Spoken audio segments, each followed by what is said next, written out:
Mano dėdė pedofilas. Tokią žinutę skaitau savo socialinėme tinkle vieną pavasario rytą.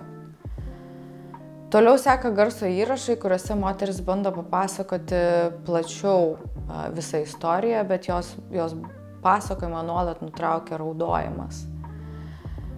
Moteriai apie 40 metų.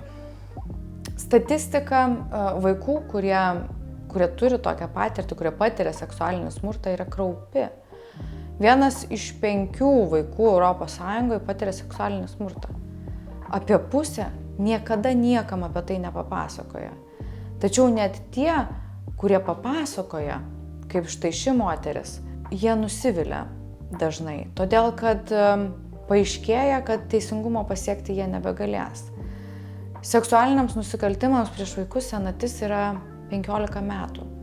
Ir jų laikas jau būna pasibaigęs, todėl kad 15 metų skaičiuojami nuo nusikaltimo padarimo dienos.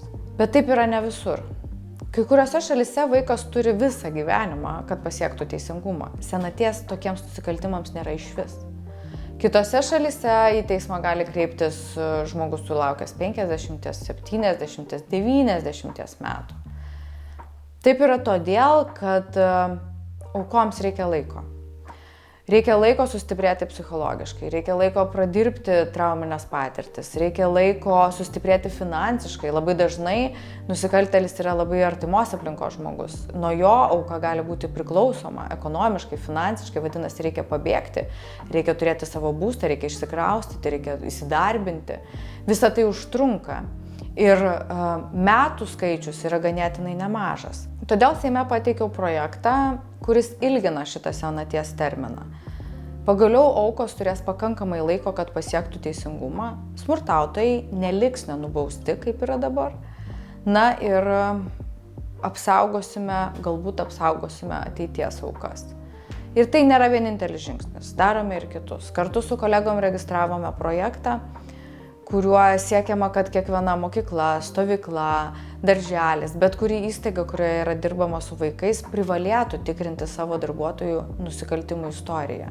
Tai yra prevencinis žingsnis. Tačiau tikiu, kad prevencijos gali būti ir daugiau. Tikiu, kad teikimas pagalbos tiems žmonėms, kurie turi tokį potraukį, gali padėti nusikaltimams neįvykti niekada. Tokį pavyzdį turi Vokietija, net 2000 žmonių per metus kreipiasi pagalbos. Norėčiau daugiau niekada negauti tokių žinučių ir tam imuosi šitų veiksmų. Seksualinių nusikaltimų prieš vaikus turi iš viso nebelikti.